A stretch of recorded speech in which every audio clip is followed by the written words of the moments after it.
So how much was your wedding? It was about 250,000. One of the biggest arguments against weddings and marriage in general is that they're just so expensive. But is that even true? How much did your wedding cost? $30,000, $40,000, maybe even more. 30-ish, yeah. 250,000. What was your biggest expense for your wedding? Probably the venue. And it was all inclusive. Flowers. Food and drinks. Alcohol. Yeah. Okay, but usually when I run into situations like this, someone else is funding their wedding. And how did you guys fund the wedding? Oh Lord, ask this man right here because he's the one that paid for it. Her parents paid for it. Yeah. Let's maybe see if we find other situations that accurately reflect most weddings.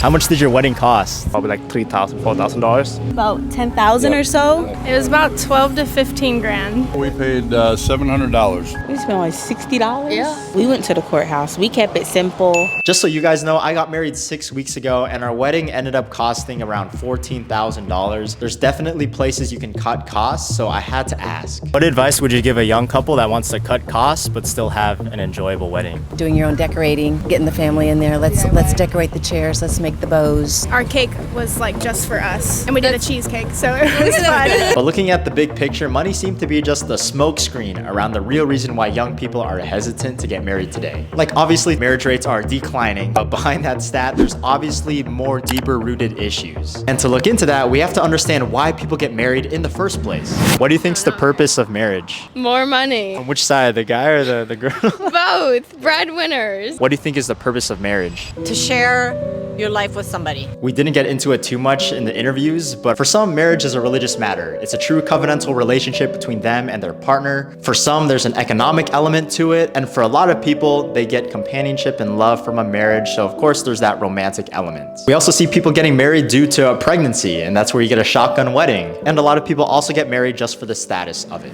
For me, I think the union in a marriage should be the most cherished relationship we have in this life. Now, I'm only 6 weeks into the marriage, but I know that I put a lot of effort into this relationship before and after the wedding. Honestly, it feels like I hit a new level of personal growth. Now, one book I love is The 7 Habits of Highly Effective People, which I'll show you how you can listen to for free today. But they describe 3 different stages of personal growth, starting with the dependent stage. That's when we still rely on others to meet our needs and we're not able to take care of ourselves fully. And for most of our life up to this point, we're trying to move from that first stage into the second stage, which is independence. Whether that's physical, financial, or emotional, we're trying to become strong, independent people. But contrary to popular belief, that is not the end. Our goal is to move from that independent stage to interdependence. And to describe interdependence, that's when someone's able to work effectively with other people to reach a common goal. It's a stage where we value cooperation, synergy, open communication, and we're able to contribute to a group effort while still being self-reliant. I'll let you guys read more about this using the sponsor of our video, Audible. Because if you guys didn't know, this month is Mental Health Awareness Month, and it's important to consume content that's healthy for your mind, body, and spirit. Books like The 7 Habits of Highly Effective People have helped me become more self-aware, and there are so many other books out there with years and years of research on how to change our behavior for the better. And you guys can start at the end of this video because Audible actually hooked us up with a specific link, audible.com/JCR. It'll give you a 30-day free trial of Audible so you can start listening to all good things for your mental health. You can even text JCR to 500-500 to get the same deal on your phone. And with that, let's find out why something like marriage is no longer as popular.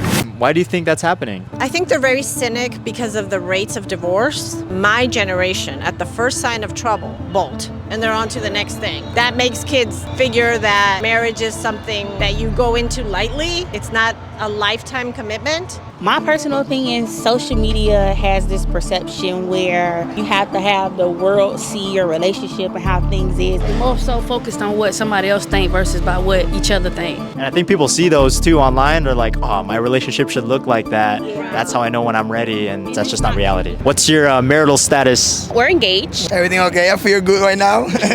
Why do you think marriage rates are going down? Maybe they see that there's a lot of divorce, but this is our second chance. So we have a past and we learn from that. But hopefully people, start believing again because it's beautiful, to make a commitment. Just don't be afraid. Yeah. Yeah, a lot of fear, I feel like. I definitely think today, like, there's more hesitation than I would say back 50 years ago or so. And people are first like, wait, let me do this before I even get married. And don't get me wrong, work on yourself. If you're like, I'm not a person that I would even want to marry myself to, then I think that's the real question. There seems to be a lot of delayed marriages because of fear and a lot of people not feeling prepared for it. But for any big step in life, are we ever really fully prepared? How would you need to be financially before you felt ready to get married? Stable. Everybody says it. Not wealthy, but definitely comfortable. Would you describe like what stable looks like for you? You personally, your preference. Oh yeah. I don't feel like I'm always fretting for like the next like incident or like, oh no, like if something happens, I'm out of $500. What are we gonna do now? We can't put food on the table, can't pay like next month's rent, stuff like that. What place do you want to be at in life before you get married? I want to know who I am. Any other factors I want to travel a lot. beforehand? Yes, by myself. You could always say, like, I'm gonna wait until this happens so it's the perfect moment, and I just don't think that's the case. You know, if you want it to happen, let it happen. It looks like the decision to be married shouldn't be dependent on your financial situation, but what does that say about your finance once you do get married? Now that you're together, how would you rate your personal finance skills? We gotten a little better.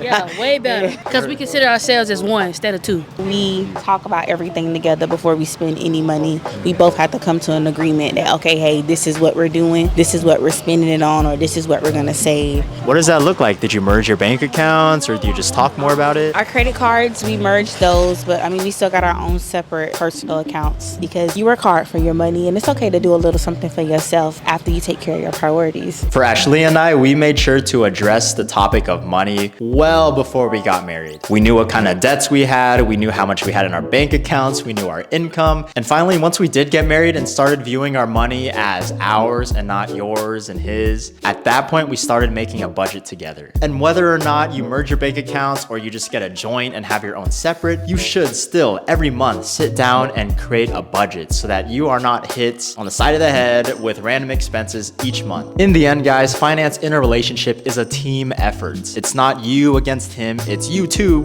versus the problems you both have.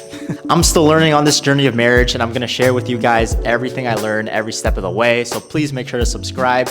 And with that,